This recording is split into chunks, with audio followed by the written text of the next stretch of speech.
Hi friends, welcome back. Today we're talking about graphing sine functions, and I'm excited to bring this to you because I think once you see some of these ways that we can manipulate these sine functions, it will really help with the rest of your trigonometric functions in graphing those. So here's what we're going to talk about today.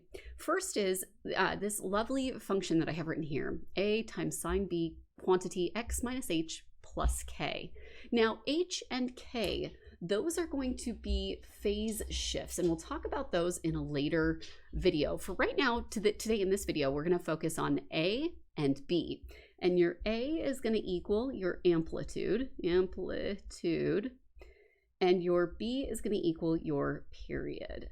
So before we begin, what I want to do is show you how to use Desmos in order to be able to manipulate these.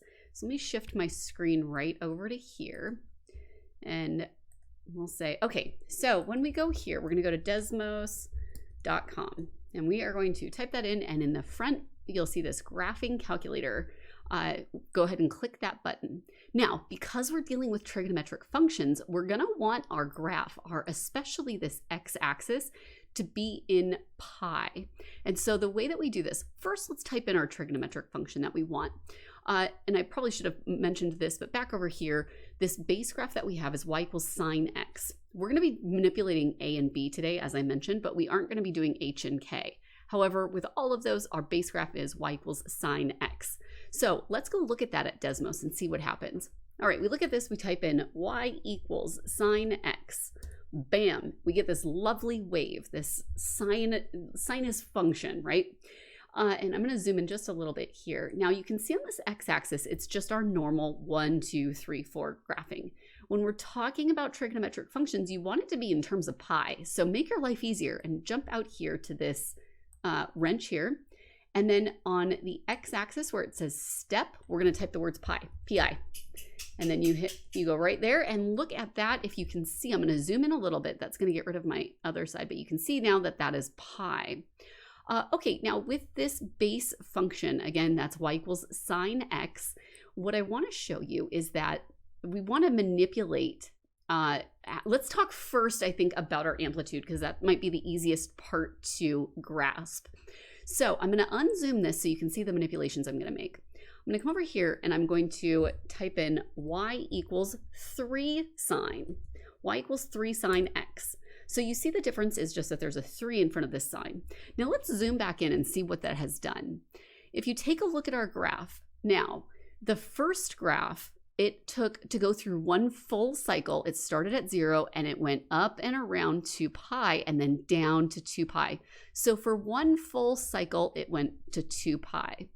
Now, for this next one, it does the same thing. It just has a higher peak and a lower value, but you'll see that it goes through one full cycle all the way up and then all the way back down. It's 2 pi. But this higher peak, you see, this time it's peaking at 3, whereas before it was peaking at 1. So if we come back to look at how we've manipulated this graph, you can see that our original function was 1 times sine x, right? If it's not shown, it's known to be multiplied by 1. So I bet that amplitude, or that a in the front, has something to do with it. Let's test that theory again by putting in 4.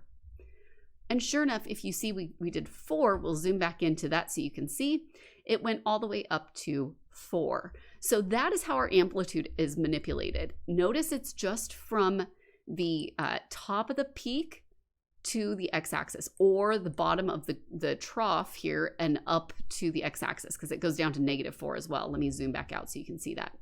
So it goes down, that's -4 down there, so it goes -4 from there. So that's our amplitude, and at the end of this video, we'll take some notes so that way you have them in your notebook. Now, the harder one is to talk about the period.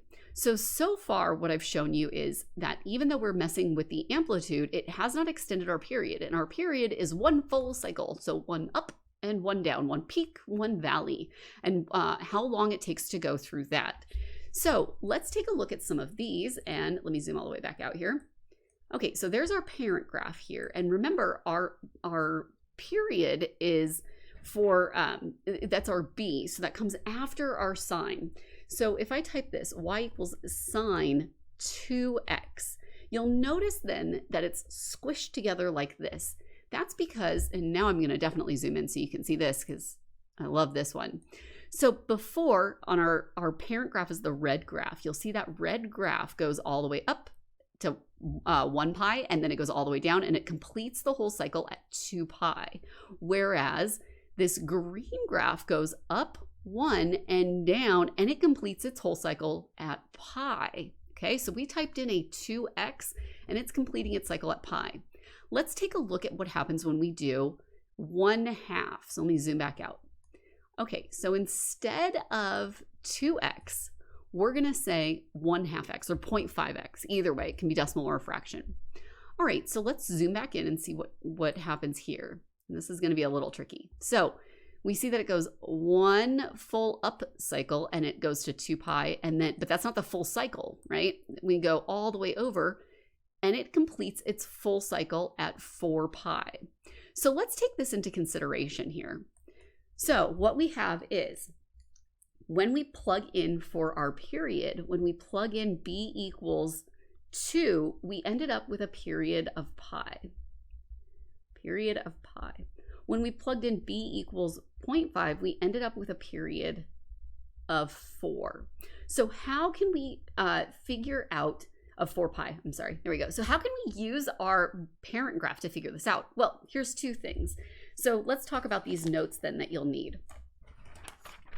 All right, so the best way to write these notes down is to show that your amplitude is from your x-axis up to the top of the wave or down to the bottom of the wave. Either way will work. That's your amplitude. And then your period is 1 whole cycle that it takes to go up and then back down. And our amplitude, as we mentioned, is whatever our A is here. Now, it's always the absolute value of it, because if our A is negative, that just tells us we've got to reflect across the x-axis. And we'll talk about that at a later date. But you want to do your whatever the absolute value is. So you don't care if it's negative, you're just worried about the number. And that is going to tell you how far up or down it's going. Now, the period is the one that's a little bit tricky. Remember, I said that we had when b equals 2, we had a period of pi. And that makes sense when you look at this formula here. You take your b and you put it over 2 pi.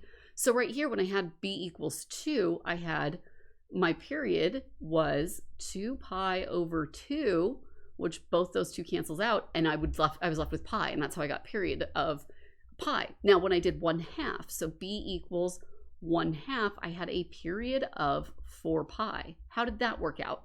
Well, if I had 2 pi over 1/2. This is a complex fraction, and in order to deal with a complex fraction, we multiply by the reciprocal. So multiply by 2 over 1 times 2 over 1. Downstairs that cancels out, and upstairs I'm left with 2 pi times 2, which gives us 4 pi.